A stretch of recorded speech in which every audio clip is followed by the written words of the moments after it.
Okay, I think we might be ready to start now. So let's begin. Bismillahir Rahmanir Rahim. A'udhu billahi minash shaitanir rajim. Assalamu alaikum. Peace be upon you all. Thank you for logging in and joining us for the British Asian Trust Iftar dinner for 2020. Now, I know some of you have joined British Asian Trust Iftar dinners before in previous years, and I know some of you are joining us for the first time. What I can tell you for a fact is that none of you have joined an iftar dinner like this before by the British Asian Trust, because this is our first ever virtual iftar dinner that we're holding. Obviously, because of the current global COVID-19 crisis, we've decided to take the iftar dinner that had been planned to take place this month and bring it online so more of us can join in. So it's a great pleasure to have you here this evening. My name is Asad Ahmed. I'm a long-term supporter of the British Asian Trust and the terrific work they do. I've seen some of the work they do in Pakistan for myself, and I'm proud to say I'm an ambassador for the British Asian Trust as well. Now, this evening, we're going to be hearing about some of the terrific work the Trust is doing in South Asia, and we're also going to be hearing from some of the people who make that work happen on the front line and have such terrific results as they do. We'll also hear more about huge challenges which are being faced in India, Pakistan and Bangladesh under the current situation, and the emergency appeal that the Trust has launched across the region. Now, at this point, I would normally, if I was standing on stage in front of you in our normal iftars, be running across some few housekeeping rules, and I'll be telling you where the toilets were, I'll be telling you where the fire exits were, but if I do that now with all of you joining from different parts of the country and the world, I'll be here until next Ramadan running through it. So I'm going to assume that you know where your nearest toilets are. I'm going to assume you know where your nearest fire exit is, and we'll carry on. What I will say, just to clarify, are some points to let you know that this session is being recorded by the British Asian Trust, and we can actually send you a copy afterwards if you so wish. Just get in touch with the Trust and they'll be glad to forward you a copy. Now, unfortunately, due to the large number of people who are joining us, I shouldn't say unfortunately, that's fortunately that so many people are joining us from across the country, there is a downside, and the downside is that we can't make this session as interactive as we would otherwise like, although we would still like to hear any feedback or questions which you may have afterwards. Again, do get in touch with the British Asian Trust as far as that's concerned. And if you look at the bottom of your screen, there's the chat box. If you want to chat to other people who've also joined us, then do feel free to engage using the chat box. Now, a number of you I know have been in touch this week to ask about how to donate zakat or other funds to our appeal, and there will be information on that later on this evening. But now let's start, because we are, of course, in the final 10 days of Ramadan, the most holy days of the most holy month. So we're going to begin by hearing from Imam Shabir Hassan, who graduated from the Ibrahim College in London as an alim, as an Islamic scholar. He's a young Imam who's looking very much at changing the roles of Imam to make them more relevant to today, and he's very much looking at how to engage more young people. Let's hear from him, Imam Shabir Hassan. Assalamu alaikum rahmatullah. Hope you are all doing well, inshallah, and having a blessed Ramadan and keeping safe. Inshallah, I'm going to begin with a short recitation from the Holy Quran, and then I will just spend a few minutes going through the meaning and the translation and just the overall lessons that we can take from these verses. And I'll be reciting from verse 133 in chapter number 3, Surah Ali Imran, inshallah. أعوذ بالله من الشيطان الرجيم بسم الله الرحمن الرحيم وسارعوا إلى مغفرة من ربكم وجنة عرضها السماوات والأرض أعدت للمتقين الذين ينفقون في السراء والضراء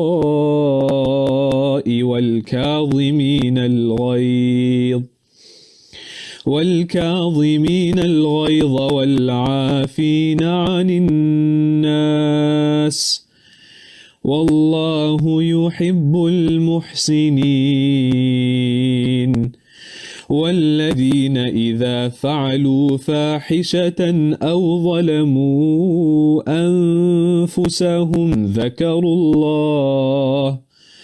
ذكروا الله فاستغفروا لذنوبهم ومن يغفر الذنوب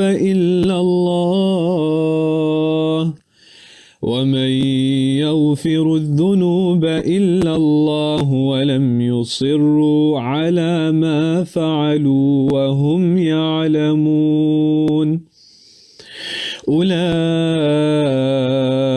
جزاؤهم مغفرة من ربهم وجنات تجري من تحتها الأنهار خالدين فيها ونعم أجر العاملين. So God Almighty in these verses, He starts off by saying, وَسَارِعُوا إِلَى مَغْفِرَةٍ, that He encourages and He commands us to race with one another, to outdo one another towards His forgiveness. He says, race with one another towards the forgiveness of your Lord, and race with one another towards a Jannah, a garden of paradise. And He describes this garden. He says, عَرْضُهَا السَّمَاوَاتُ وَالْأَرْضِ, that the size of this garden is the size of the heavens and the earth, right? Which is huge. And this is just the size of literally just one garden, one paradise, which is reserved for us. But He says, there's obviously we have to earn that, right? We have to make some effort to get that. So He says, أُعِدَّتْ لِلْمُتَّقِينَ, that this one paradise, this one garden of paradise is reserved for the muttaqeen, for those who are mindful of God. And then obviously, the next question would be, well, how do I know that I can be one of those people? What does it mean to be mindful of God?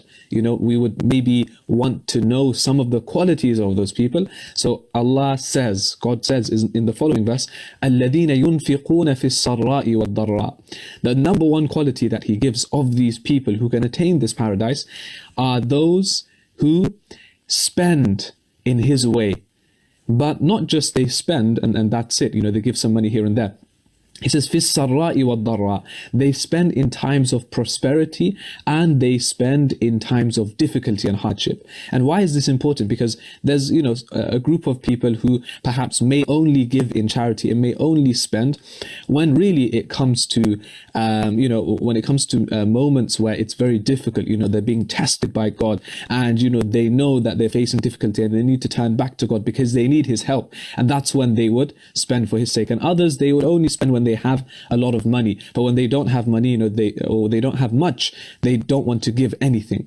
God is saying, no, you spend in both cases, whether you are going through times of ease or times of hardship, you should give for His sake. So this is number one. Then He says, وَالْكَاظِمِينَ الْغَيْظَ, and those who suppress their rage and their anger, وَالْعَافِينَ عَنِ النَّاسِ, and those who forgive and pardon other people. وَاللَّهُ يُحِبُّ الْمُحْسِنِينَ, He says, and God, He loves the good doers. What we learn from this is that, in fact, the qualities of the righteous, the qualities of these people who will attain this paradise are those who spend for the sake of God in all situations of life, and also those who control their anger and they're good towards people and they pardon people and they forgive other people. This is also, by the way, a means of charity.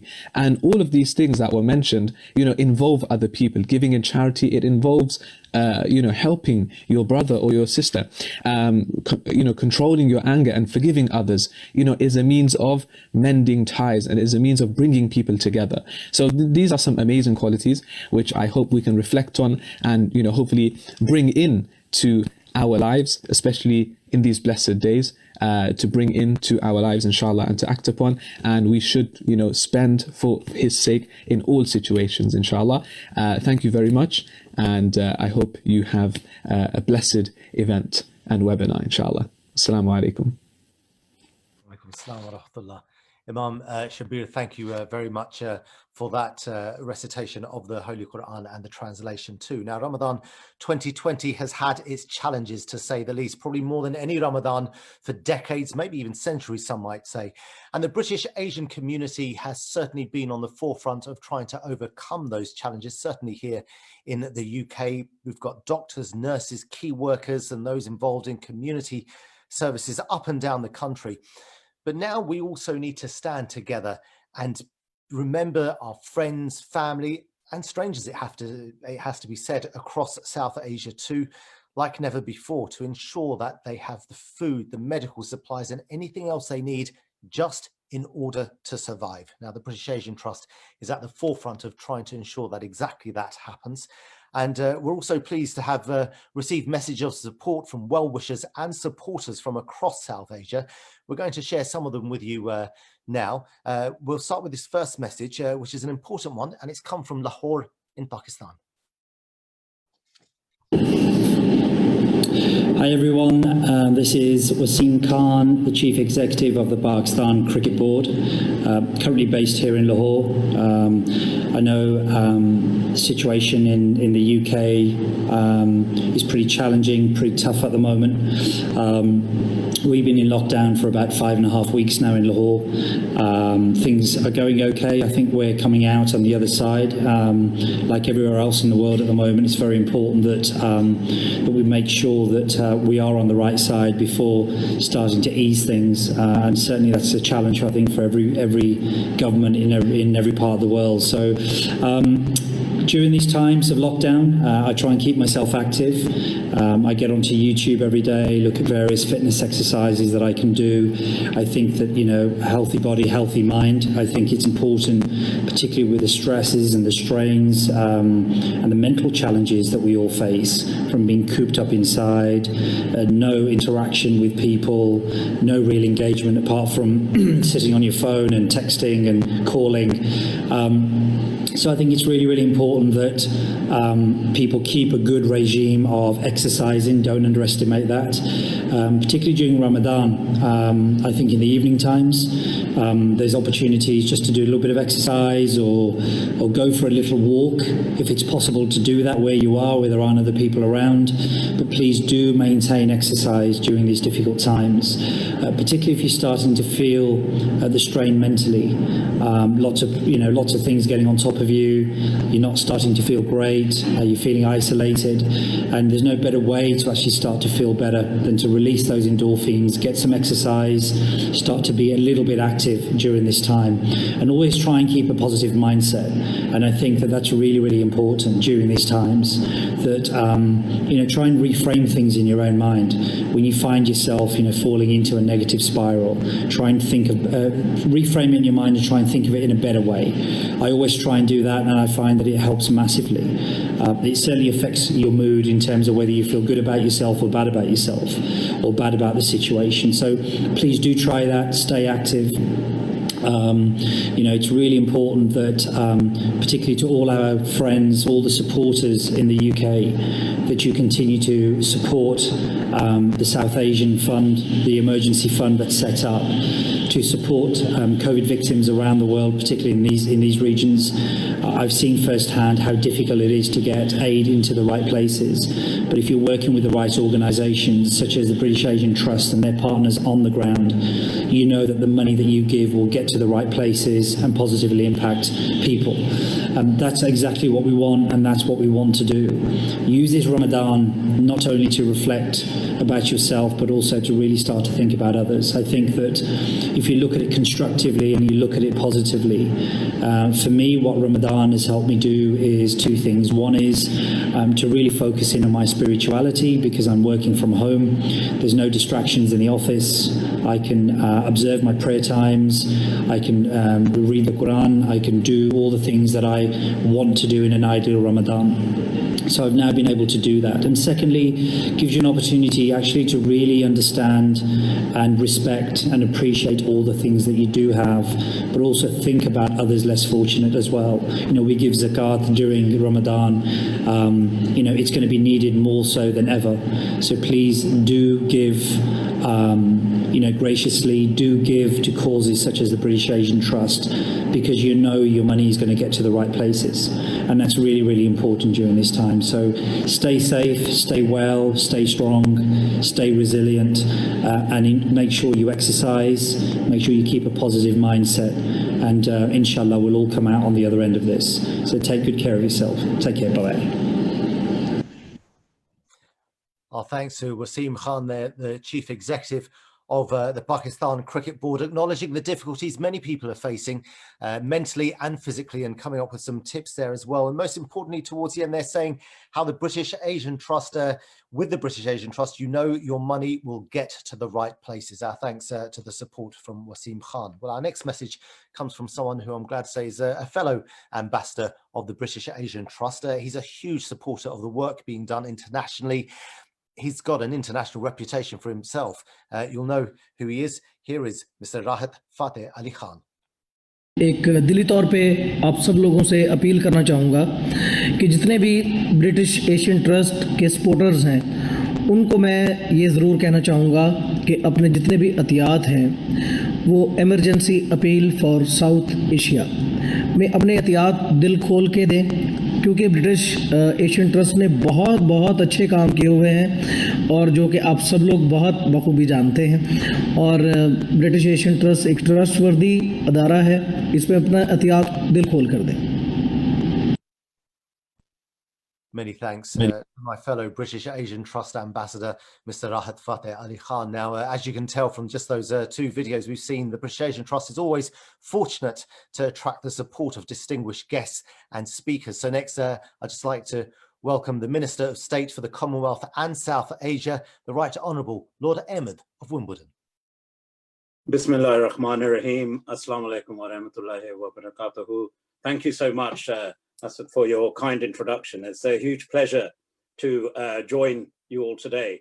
And being here with Asad, they always say one Ahmed is good. Having two Ahmeds, that sort of adds to the flavor of the Ramzan, albeit a virtual iftar that brings us together today. But I'm truly delighted to join you from home. Asad, many people have been talking about the difference Ramzan has been.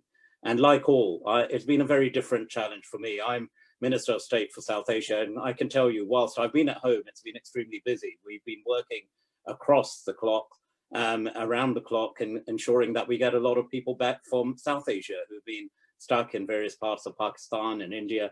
And that's been a major part of my work in the days of Ramzan. But equally, we've taken that challenge. I've got 3 children, so we've been doing the challenge of homeschooling as well. And we've had a few issues of doors opening. I'm looking behind me with a degree of edge and nervousness to see whether my young 5-year-old Faris or Mansoor, who's 8, will barge through the door and see how the virtual iftar is going. But it's a huge testament to the community as a whole that here we are in the final Ashra of Ramzan.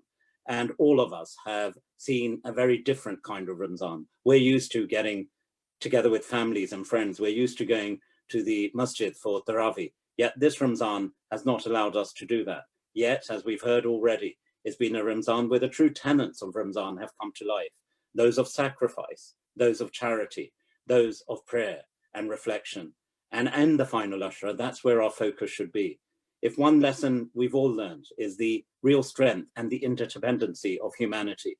We're not bound together by different things, but what we are bound together is by our common humanity, our common focus, our common challenges. And the coronavirus pandemic has shown that it doesn't matter who you are, where you are, what job you're doing. And indeed, our own Prime Minister, Boris Johnson, as you know, fell ill from the virus. It knows no bounds. Therefore, it's important that we come together, pray for each other and work together to find a common solution. So as we come towards the end of Ramzan, let us pay tribute, as we've heard from Asad already, to the many people in the community, the doctors, the nurses, the key workers who have played an incredible job, many from across the South Asian community who've been on the front line, helping us cope with the challenge we're all facing. And equally, as we look across South Asia towards India and Pakistan and Bangladesh, we see millions of people currently being impacted. And the challenge there goes far beyond the social distancing issues that we've had to contend with here in the UK. I would finally like to take this opportunity also, like others, to really pay tribute and commend the work of the British Asian Trust for all the work you're doing. in the delivery with organizations across South Asia. Millions of people, millions of South Asian families depend on the work you do. I'm proud of the relationship with Her Majesty's government and of course with His Royal Highness in ensuring that we can come together and exactly build and strengthen the bridges across our communities and between the diasporas here in the UK and the diasporas across South Asia. Finally, on behalf of my family to all of yours, in advance of Eid al-Fitr, may it be a blessed Eid al-Fitr. Please remember my family in your prayers as I will all of yours. Inshallah, the time will come soon that we'll be able to meet together, not in a virtual way, but together in person. और मेरी यही दुआ है मेरे आप सबको भाई बहनों को तमाम मेरे घर वालों की तरफ से बहुत बहुत भरपूर दुआ भरी ईद मुबारक हो जज़ाकुमुल्लाह व आखिरु दावाना अनिल हम्दुलिल्लाहि रब्बिल आलमीन. Thank you, Asad. Jazakallah khair, Lord Ahmed, for that lovely few words that you shared with us, and we look forward to seeing you on the other side of this, inshallah, sometime very soon indeed. Now, picking up on one of the points you mentioned, because here in the UK, the British Asian Trust has launched a new campaign to celebrate and recognise the contribution, the huge contribution of so many British Asians in the fight against COVID-19. I mean, over the past week, we've been sharing some exceptional stories from frontline staff in health and social care to the army of volunteers sourcing personal protective equipment for NHS staff, and also communities doing things like online yoga and dance classes from their very living rooms to teaching children at home. Lots and lots of activities British Asians and others involved with up and down the country. And British Asian heroes are performing incredible acts of kindness. So I'm joined by three of them right now who we can celebrate, we can encourage, and maybe take some inspiration from as well. Let me introduce you to Khalid Javid, to Dr. Quays Ahmed and Miss Shazia Ali. Let me tell you a little bit about them now. Khalid Javid has worked day and night to connect businesses with taxation and accountancy and grants advice. He's helped hospices, care homes and businesses, helping them protect against coronavirus issues. And this is a crucial area he's involved with at the moment. He joins us from Glasgow. From Bristol, Dr. Quays Ahmed, who's been engaged with local community media, ensuring important information about COVID-19 can be accessed by many. Dr. Ahmed is a go-to doctor for Bengali TV channels, giving up-to-date information about COVID and other medical matters. And Ms. Shazia Ali is from Harrow and has been working very closely with others in her community who are working for some of the most vulnerable amongst, who are cooking for some of the most vulnerable in the community, including making iftar meals. Really important work going on there. Mr. Khalid, I'm going to start with you, if that's okay, first of all, because you're helping both businesses and charities, as I mentioned, through a very difficult time, a crucial time, some would say. What motivated you to do what you're doing? I think all along, from the beginning, to excel individuals from my own community here in Glasgow, we've seen the situation with the COVID-19 businesses shutting down, and they weren't sure what's going to happen next. And then the eventual situation came in where the government introduced the coronavirus job retention scheme, how people were going to access and how they were going to get paid. Now, I know within my office that my office ended up closing on the 23rd of March, and we didn't open up until the government suggested otherwise. But being on Facebook, etc., I noted that a lot of people were having a lot of problems, i.e. how to claim the job retention scheme, how to claim the self-support, income support that was initiated by the government.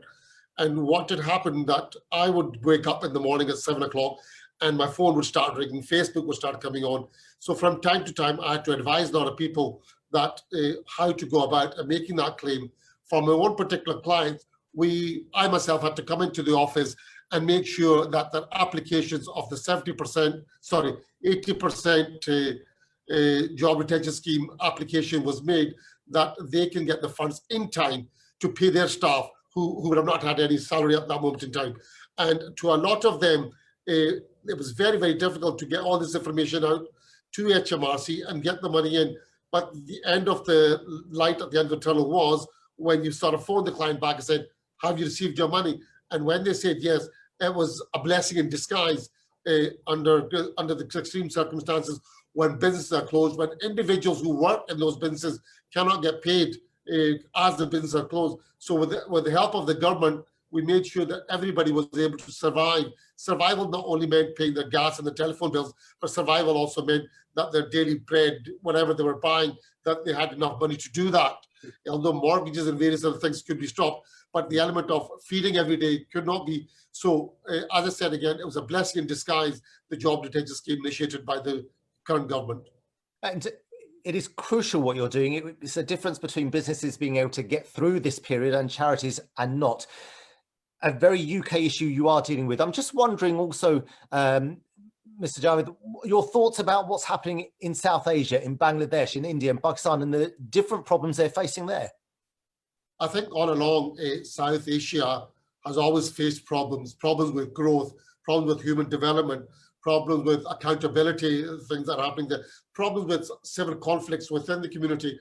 And I think there's a lot being done through different development funds to help South Asia to develop. But every time a government comes in, then something else goes wrong. So it does make it difficult for them with the expansion of the population, etc., with the development of human development as an education. Every time a problem happens in Southeast Asia, it means the schools, the universities are closed, so people end up not developing their own studies and getting ahead. It means that governments end up closing down for short periods of time. The civil conflicts that happen in the country, that stops them from growing, to development of the country. I noticed that some of the reports that you read, that some of the development figures are restricting. I mean, they're down, and we hope that the development comes better into single figures rather than being inflation to higher figures. But that itself is one of the biggest problems, the growth, the human development, the conflicts, and the public accountability of individuals who are the leaders within that country. Okay, thank you very much for that. So from Glasgow, let's move over to Bristol. And Dr. Ahmed, let's speak to you now, because you're doing such important work. I think it goes without saying, but you're also informing people either through TV or through your friends and family network about the questions they have about COVID-19. And there are so many. How do you keep going? How is your motivation and your get up and go continuing through this time? Well, first of all, assalamu alaikum, and thank you for having me on this show, and I hope everyone's enjoying their Ramadan so far. Thank you very much for asking that question. So essentially, I mean, I've been working on the front line against coronavirus since the pandemic arrived in the UK, and as my role as a clinical coordinator, as an urgent care doctor, I'm seeing things firsthand in the clinical setting. But I thought also there's a lot of misinformation out there. A lot of people aren't getting the right information out there. So my motivation was to try and educate people, try and counteract that misinformation, and try and get people to the right resources and the right access to the right information generally. So I started posting a lot on social media, whether it's Facebook, Instagram, LinkedIn. I also went on a few Asian channels, as you've mentioned, and local radio stations and various other media outlets, just to try and get the correct information out there, because I think a lot of people are hearing so much about coronavirus, and maybe a lot of it is true, but a lot of it isn't true, unfortunately. There's a lot of misinformation out there. So I thought, as my role as a clinician, as a doctor, is really important, not just to help people clinically, and of course that's my priority, but also to help educate people and guide people to the right resources. And hence why I was motivated to do that, just to try and help people in many ways that I can do. And Dr. Ahmed, I'm going to ask you a very personal question now, because you are doing so much. It has to be said. It is, though, Ramadan, and it's not easy to be as motivated, as active as you are during Ramadan. How is your Ramadan this year? As with everyone else, I guess Ramadan is very different for me, as for everyone else, like I mentioned. So not seeing family. My parents, for example, are shielding. So they normally live with us, but they're living away at the moment because of the fact that I might bring in the virus. I'm high risk. So it's very different not having my parents around. Thankfully, I've got my wife and my children still here, but it's very different. It's very unusual not seeing friends, family, going to the mosque, for example, for prayers, for Tarawih.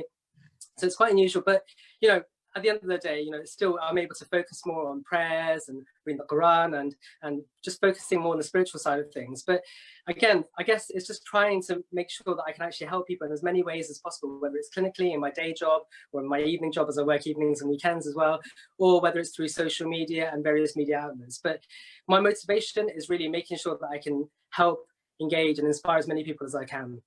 Well, like Mr. Javed, exemplary you're being. Can I just ask very briefly, if there was a message you could give British Asians tonight, what would that message be? Well, first of all, I mean, as I mentioned, I hope your Ramadan's going okay and good. And with Eid coming up, I think it's really, really important that we still adhere to all the government advice that we've been given, whether that means social distancing, not engaging with family and friends if it's not appropriate during Eid time. Because as much as we miss everyone and we want to do that, I think it's really important that we don't let coronavirus become more prominent like it was beforehand. So, stay safe, stay well, look after yourselves, and enjoy the rest of Ramadan and early Eid Mubarak. Jazakallah khair, and Eid Mubarak to you too. Now we've heard from two terrific heroes there. Let's hear from a third now, Shazia Ali, who's in Harrow. I love what you're doing, Mr. Ali, cooking for people in need, supplying iftar meals. You know what? We can't underestimate just how important this is for the people that you provide. What made you start doing this? Assalamu alaikum, everybody. Yes, it was obviously with COVID, my day job, unfortunately, I wasn't able to do, which meant going out and doing various work. So one of the things that I wanted to do was actually sort of try and do more, and just with more of the time that I had, and came across a group that was actually sort of bringing people together to provide iftar meals. I have to say, I'm not the sort of person that usually cooks fresh meals for my family every day. So my husband and daughter aren't used to that normally. So this was a challenge for me, but to be able to sort of be part of the group and the organisation to help provide the iftar meals was really something that I wanted to sort of get involved with. And the motivation came really from the fact that I can see there's some amazing people doing lots of things. My siblings, my brother is with my parents who live 200 miles away from me, so I'm not able to help the elderly in terms of my own parents. My sister is working on the front line in healthcare in Canada, so obviously she's doing lots of amazing things there. And for myself, it was just really thinking what me and my family, so my husband and daughter, the three of us could do. So yes, this a great cause. We're providing iftar meals for those who are in need, really. So it's a lot of single parent families. It's this weekend I'm cooking a number of meals which will be going to a home where there are some minors there, and just providing iftar meals for them. So yeah, so lots of inspiration from various people and everywhere, really. And like I say, wonderful work that you're doing without any question. And that's what you're doing in your community for people who really value, I'm sure, what you do. And I'm going to ask you a question which I asked Mr. Javed earlier as well. That's what you're doing is very much in your area. But when you think about what's happening out in South Asian countries like India, Bangladesh, and Pakistan, what are your thoughts about that? It's really difficult because, again, given the situation, we're sort of confined in our own homes, and it's sort of quite upsetting to sort of see so much happening, and you sort of feel quite helpless in a way.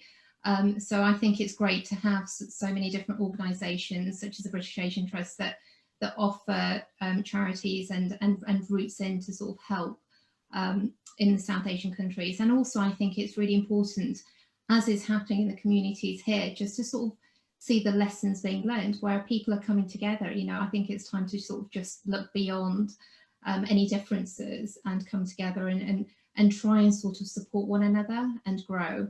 But yes, it's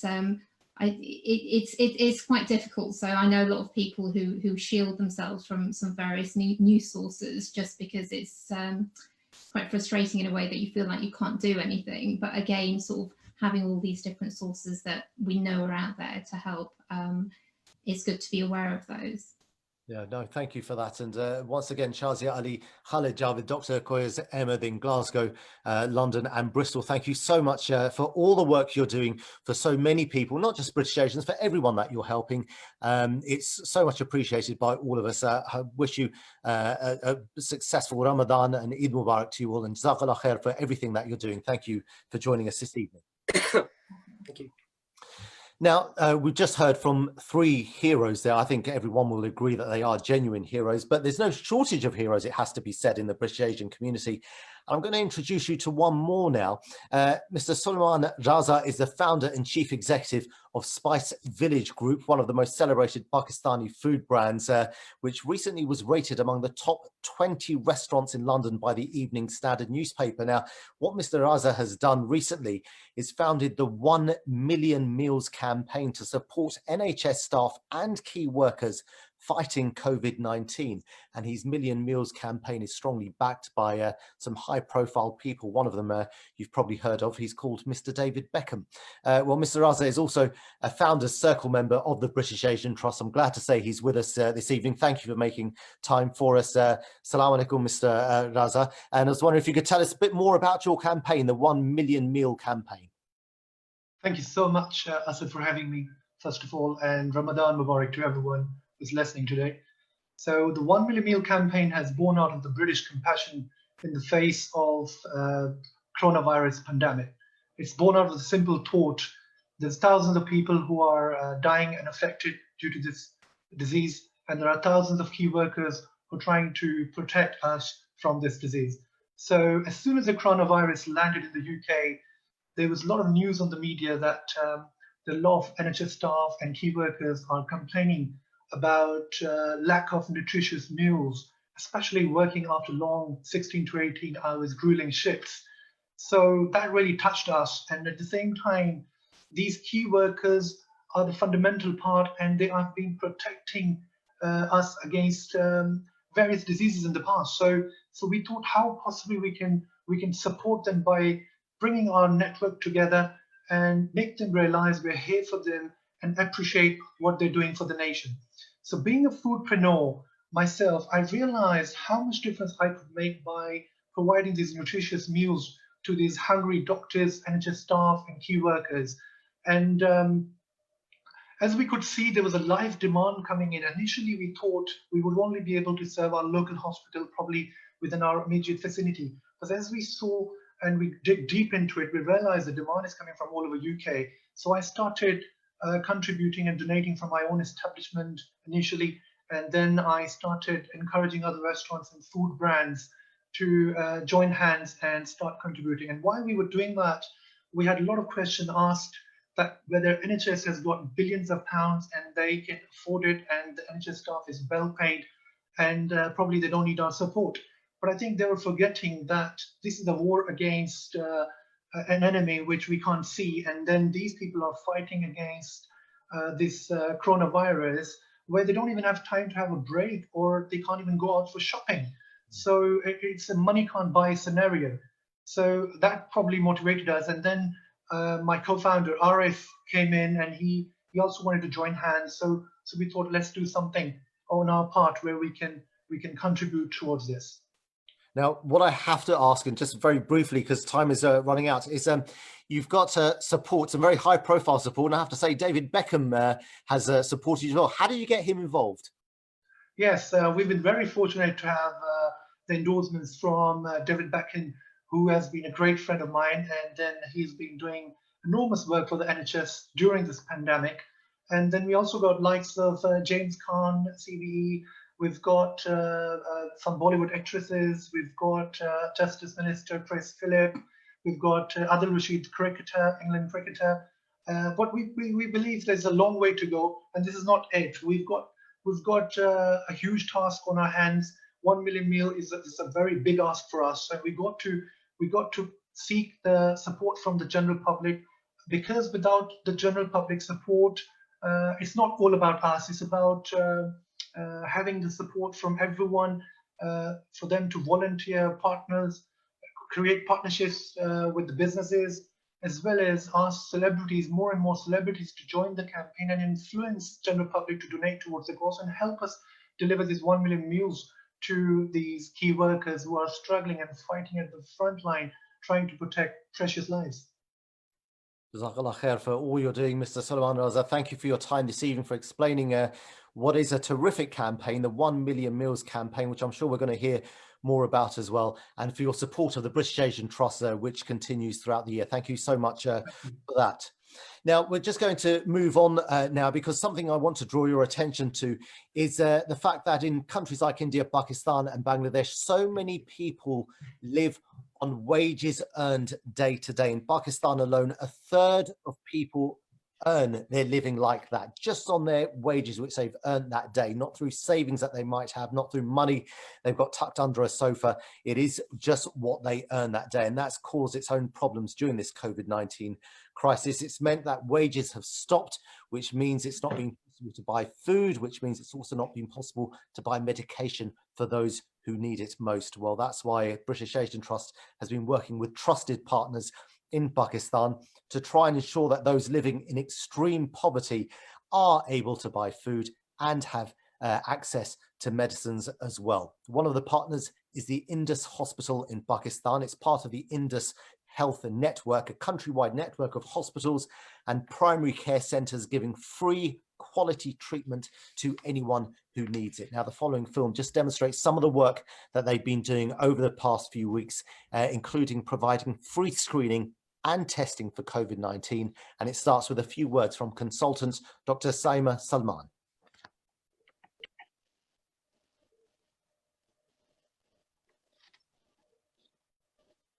Ramzan का महीना बरकतों का महीना है। बरकत हासिल करने के भी बहुत सारे तरीक़े हैं। कई तरीक़ों में से एक तरीक़ा खिदमत खल्क़ है, और इस रमज़ान में I think we are all blessed because in spite of this outbreak we are getting a chance to serve our community more. PPEs के अंदर काम करना ज़रा मुश्किल होता है, गर्मी ज़्यादा है, और रोज़े की हालत में 95 लगा के काम करना और उसमें मुस्तकिल बोलना। जिस बात से तकलीफ़ ज़्यादा होती है वो ये होती है कि इन spite of multiple cautions and multiple warnings, people are really not listening and people are not understanding the gravity of this situation. So उससे थोड़ी सी तकलीफ होती है क्योंकि आप यहाँ पे मौजूद हैं, we are doing 12-hour shifts each and during those 12 hours आप बहुत sick patients देखते हैं और बहुत तकलीफ होती है किसी शख्स के बारे में उसके घर वालों को ये बताना कि अब वो उनके दरमियान नहीं रहा है। तो हम लोग अफ्तारी को इस तरह से मैनेज करें जैसे जितने मुस्लिम स्टाफ है तो हमारे क्रिश्चियन स्टाफ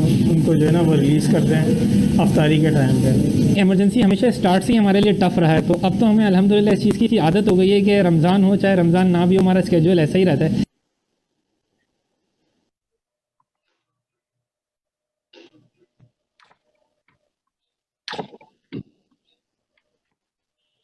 कोविड की एपेडेमिक के साथ इंडस ने जो एक्टिविटी और इनिशिएटिव लिया है इसके बारे में थोड़ा आपसे मैं बात करना चाहता हूँ। जैसे ही कोविड की एपेडेमिक आई है तो सबसे पहले तो हम as a Indus we became a front liner in this national emergency. हमने गवर्नमेंट ऑफ सिंध के साथ लिएज़ॉन किया और डॉक्टर बारी उसके अंदर एज ए जो है वो इंडस के रिप्रेजेंटेटिव और जो है ना वो हेल्थ के रिप्रेजेंटेटिव के तौर पर सीएम के टास्क फोर्स में शामिल हुए। इसके बाद इंडस हॉस्पिटल के अंदर हमने एक कोविड टास्क फोर्स बनाई और एक कोविड लीड ग्रुप बनाया जिसने आगे के तमाम मामलात के लिए प्लानिंग शुरू की। हमने क्राउड मैनेजमेंट शुरू की, हमने स्क्रीनिंग शुरू की और स्क्रीनिंग में हमने जो है वो एक सॉफ्टवेयर भी डेवलप किया जो कि दुनिया के 52 मुल्कों में यूज़ किया गया और मुख्तलिफ़ शहरों में जाके लोग अपने आप को स्क्रीन कर सकें। इसके अलावा हमने जो है वो इंडस में 20 बेड का एक कोविड का ट्रीटमेंट यूनिट इस्टेब्लिश किया जिसमें वेंटिलेशन की फैसिलिटी भी मौजूद है और अब तक ये तकरीबन फुल कैपेसिटी पे ये चल रहा है। हमने कोविड के लिए टीचिंग एंड ट्रेनिंग के सेशन मुनक़्क़िद किए, ना सिर्फ अपने अस्पताल के लिए बल्कि दूसरे अस्पतालों के लिए भी और इंडस हेल्थ नेटवर्क में भी। हमने एक नेशनल वेबिनार ऑर्गेनाइज़ किया ताकि कोविड की ट्रीटमेंट के बारे में मालूमात हो लोगों को, और इसके अलावा अभी रिसेंटली जो है वो हम कोविड के ट्रीटमेंट पर पूरा एक कोर्स जो है वो ऑनलाइन रन कर रहे हैं। इस कोविड एपिडेमिक में ना सिर्फ हमने ये सारी एक्टिविटी कराची कैंपस या कराची हेड ऑफिस में की है बल्कि all over the network Indus has played a major role. जो हमारा मुजफ्फरगढ़ का तेज बजरगान सेटअप है, that has become a covid centre, corona centre for the southern Punjab, one of the largest centre for the southern Punjab, जहां हमने 300 से ज़्यादा लोगों की एडमिशन की है। हमने वहां पर ट्रीटमेंट सेंटर खोला है और जो है वो स्क्रीनिंग हमारे यहाँ वहाँ पर रेगुलर होती है। तो इस तरह से we have played a major role in the corona epidemic in southern Punjab. Badin के अंदर हमने एक आइसोलेशन सेंटर बनाया जहाँ 8 बेड का, और वहाँ 8 पेशेंट दाखिल रहे, और वहाँ हमने ये बदीन डिस्ट्रिक्ट में ये फैसिलिटी प्रोवाइड की है। इसी तरह लाहौर के कैंपसेस के अंदर जो है वो हमने स्क्रीनिंग और जो है ना फैसिलिटी प्रोवाइड की है।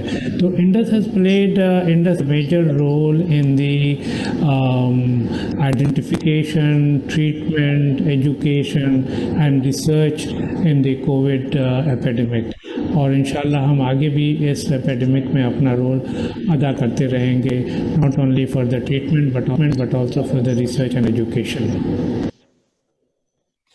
That was Dr. Mohammed Ashraf, the Executive Director of the Indus Health Network, ending that film, showing some of the terrific work they're doing there in Pakistan for those most in need. Well, we're going to now hear a message from the Special Envoy for Overseas Pakistanis and Human Resources Development, and a close colleague and friend of Pakistan's Prime Minister Imran Khan. He's a big supporter of the British Asian Trust. This is Mr. Saeed Zulfikar Bukhari. Assalamu alaikum. I want to wish you Ramadan Kareem from the people of Pakistan. The British Asian Trust, like every year, holds an Iftar, a very big gala, and raises a great amount of funds for the most vulnerable people. Unfortunately, due to the pandemic, all our lives have changed. We've entered a new world. We're grappling with the new COVID-19, which everyone is learning every day. Here in Pakistan, where 25% of our population is below the poverty line, where our most vulnerable people are affected the most, our government has done the utmost possible to protect them. The Prime Minister of Pakistan, Imran Khan, was one of the first to lead a smart lockdown, and one of the first to relieve us from a smart lockdown. We opened up the construction sector along with others so that our most vulnerable people, our daily wages, our daily laborers, our informal economy can be somewhat protected. However, we are still facing just over 700 deaths.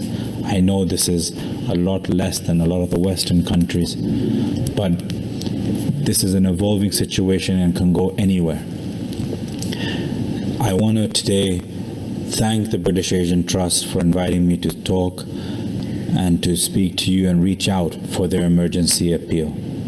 There has been no bigger crisis that we can remember, which requires us to give more. The reason for that is because this is a time of uncertainty. It's great giving when we are certain, when we are doing well, when things are rosy. But it's even more important, and it's even far more gracious to give when there's uncertainty and we don't know what's happening next. If us, you and I, are very insecure about tomorrow, imagine those who have absolutely nothing, who literally survive on a day-to-day basis. I request you again to think about them. It's the month of Ramadan. It's the month where you think about others before you think about yourself. I request you from the bottom of my heart, and as being a part of the British Asian Trust, which I have a huge amount of respect for, I again appeal to you to please give to the emergency appeal and see, and I hope, inshallah, that this will grapple with this and overcome this far quicker than we expect. I wish you all the best. Stay safe, stay healthy, abide by your government's SOPs, and in advance, I would like to wish everybody Eid Mubarak. Khuda Hafiz. Jazakallah khair for that, Mr. Saeed Zulfikar Bukhari there. Now, ladies and gentlemen, for those of you who have attended British Asian Trust Iftar dinners before, you'll know it's a chance for people to get together to show our support for the work that the British Asian Trust is doing in South Asia, as well as hear about the work that's been done. I know many of you are long-term supporters. For the few new friends as well who are joining us, so you are most welcome, and we're really glad to have you on board. We hope we'll be keeping in touch with you after this evening. But let's hear now from the British Asian Trust itself. We're going to hear from the Chief Executive of the Trust. Richard Hawkes is genuinely committed to changing the lives of millions of the poorest and hardest hit people in South Asia, and he's very much got his finger on the pulse of what work is going on and what work needs to be going on in those areas. We're lucky to have him as the Chief Executive of the British Asian Trust, Mr. Richard Hawkes. Thank you very much indeed, Asad. Assalamu alaikum. I pray that everybody's Ramadan is going well. It's such a privilege for me to be the Chief Executive of this fantastic organisation and to feel part of the amazing British Asian community. And it's such a great pleasure for me to be with you all this evening at this our first ever virtual Iftar. My only regret, of course, is that we cannot be together in person. So many of you with us this evening have become great friends in recent years, and I cannot tell you how much I miss seeing you and being with you. I'd really like to thank Asad for doing such a great job of hosting this evening. Asad is an amazing supporter and ambassador for the Trust, and I don't think he's ever said no to any of our requests. So thank you very much, Asad. I'd also like to thank all of those who've contributed to the event this evening, those who've appeared live, those who have sent us video messages, and my colleagues who've done such an excellent job coordinating the event, especially Nina and Lucy. But above all, please let me express my deepest gratitude to the heroes we've heard from this evening, those on the front line in Pakistan, and those British Asian heroes who are doing so much here in the UK. We're all acutely aware that COVID-19 is having such a disproportionate impact on the BAME community.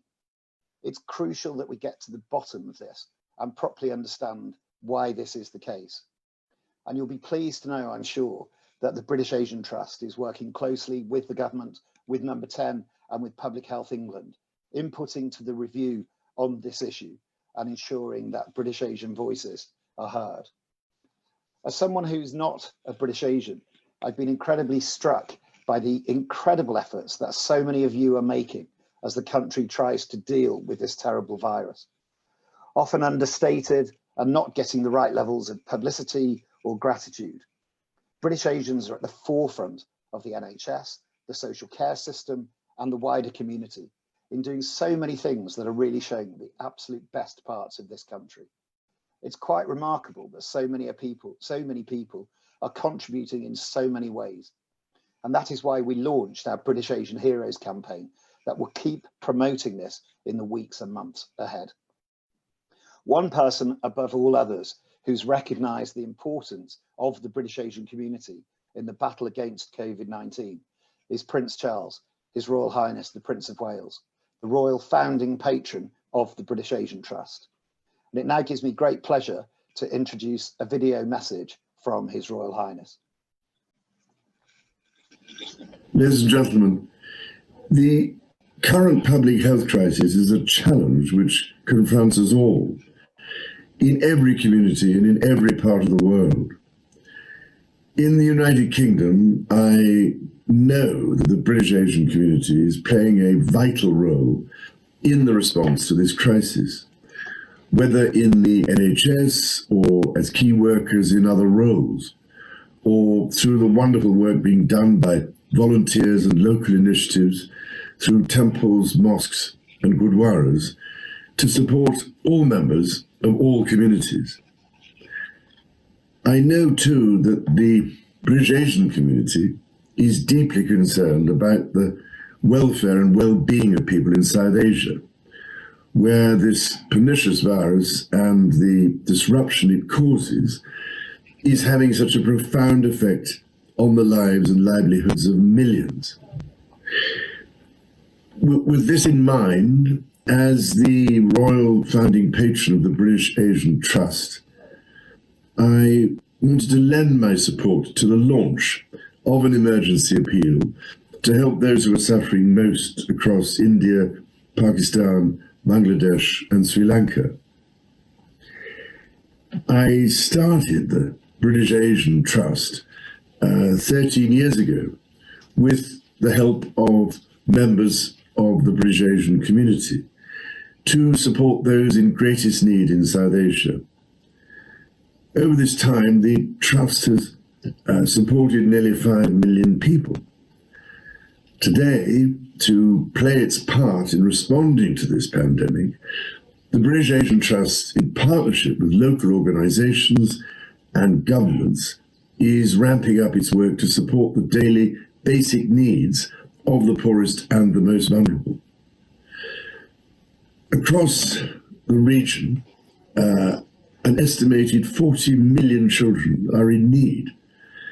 Over 400 million daily workers have seen their livelihoods disappear with no form of income and no savings. And they and their families now face a fight for survival. The British Asian Trust's COVID emergency appeal will support those in India, Pakistan, Bangladesh, and Sri Lanka who need it most. With your generosity, ladies and gentlemen, the British Asian Trust will help those who have nowhere else to turn and offer hope to those who face the most desperate circumstances. With your help, we can make a difference. I need hardly say how deeply grateful I will be for your generous support. We're so fortunate to enjoy the support and patronage of His Royal Highness.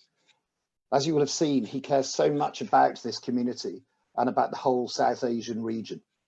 And he's quite right to be concerned about South Asia. COVID-19 is clearly affecting the whole world, but we at the British Asian Trust are deeply concerned about the impact on people living in poverty. Across Pakistan, Bangladesh, and India, there are millions of people living in extreme poverty, and their lives have been totally turned upside down by this pandemic.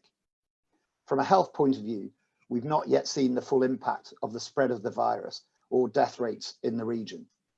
But the impact on the economy is absolutely devastating. Hundreds of millions of people who rely on daily work are seeing this disappear overnight. No job means no money. No money literally means families have no food to eat. More are worried about dying from hunger than dying from coronavirus. And that is why the British Asian Trust has launched this emergency appeal for funds for South Asia, so that we can provide food and cash transfers and PPE for the people who are in such enormous need. And ultimately, so that we can help to stop a crisis from becoming an absolute catastrophe. Thank you so much to all of you who have already supported this appeal, to all of you who support the British Asian Trust, and to all of you for joining us this evening. It now gives me great pleasure to hand over to my very good friend and colleague, Naeem Raza, to tell you more about our appeal. Rahim. Assalamu alaikum wa rahmatullahi wa barakatuh. Richard, thank you very much. And to our wonderful panelists tonight and Asad. There's not really much to add on to what's been mentioned already. As you know, that the British Asian Trust, subhanAllah, does very long-term impact work, helping women to get into empowerment and get into livelihoods, educating children, mental health support, anti-trafficking. Some of the most long-term social impact programs are run by the British Asian Trust, but sadly, on the back of the pandemic, we've had to adapt a lot of our programs and look at the short-term need, the immediate need. And you've heard that people in South Asia, in Pakistan, India, Bangladesh, and Sri Lanka live on a day-to-day basis. Many of those daily laborers are sadly unable to go to work, similar to ourselves. But we are still in a very fortunate position where we could still have access to funds. We're still getting paid, whether we're furloughed, whatever the situation is. Most of us, 99% of us will survive the pandemic financially on a fairly comfortable basis, and our future in the long term should hopefully, inshallah, be comfortable. However, people within South Asia that live on a daily basis are really struggling at the moment, and they will struggle for the long term as well. And on that basis, we've launched the appeal to try and provide food, hygiene kits, essential cash support, mental health as well. We're trying to do that from an internet perspective, and medical support that's already mentioned, PPE equipment for some of the staff, and medical support for people that need it in the hospitals as well. And with that in mind, I would urge everyone who's watching tonight, it is the last 10 nights of the blessed month of Ramadan. Some of us may not see this again. Many of our friends and family are no longer here. To take advantage of this time, to look at your zakat calculation, to look at your sadaqah, to look at your charity, to look at your donation, and support the British Asian Trust with the items that it requires to try and support the beneficiaries on the ground. The links have been posted online already on the side by my colleagues, britishasiantrust.org. You can go to that to make that donation. And I'll just finish off very quickly with 3 pertinent points. First of all, these nights, the odd nights of Ramadan, today, of course, is the 25th night for many of us, are the nights where our worship, our ibadah, our charity, and our giving are equal to 1,000 months. That's 83 years and 4 months of giving donations. Imagine that. So take advantage of these jewels of moments that we have amongst us. Secondly, the Prophet ﷺ mentioned that those who show mercy will be shown mercy. And this is a time, no matter what difficulty we're going through, there's sadly always somebody in a difficult position compared to ourselves. So take advantage of supporting those. And the final thing I want to mention, that look, in unprecedented times, it requires an unprecedented response. So I'm hoping that you'll come forward and make that happen and support those who are in real need. That is where the real need is at the moment across South Asia, in Pakistan, in Bangladesh, in India, in Sri Lanka. Click on that link, make that donation. And if you want to discuss something beyond that, myself, Richard, the rest of the team are here. You can contact us as well. Brother Naeem, Jazakallah khair. Richard Hawkes as well. Thank you for your words a little bit earlier. That's terrific. And that takes us to the end of this British Asian Trust Virtual Iftar 2020, the very first of its kind. Thank you so much to all our speakers for taking part. Thank you, most of all, for joining us. We've had so many people join us from across the country and a few from around the world as well. And we really do appreciate your time. This was a first for us, so thanks for bearing with us. We hope to see you very soon in the near future in person, and maybe at our next Iftar meal next year. Let me just remind you that in these last 10 days, as we just heard Brother Naeem say, it's a terrific time to donate to charity, to donate to the emergency appeal. You can get all the information you need from the British Asian Trust website. Please do tell others about it as well. It's so important, the work that's being done, and so many lives are depending on it. Do share any comments and suggestions you have with the British Asian Trust. If you want to get involved with the British Asian Trust under the leadership of the Prince of Wales, again, do get in touch. We want to hear from you. We want to create this big family, which is already big, but there's always room for more. We wish you a very happy Ramadan. Let me wish you Eid Mubarak for next weekend, inshallah. Thank you very much for joining us. Assalamu alaikum wa rahmatullah.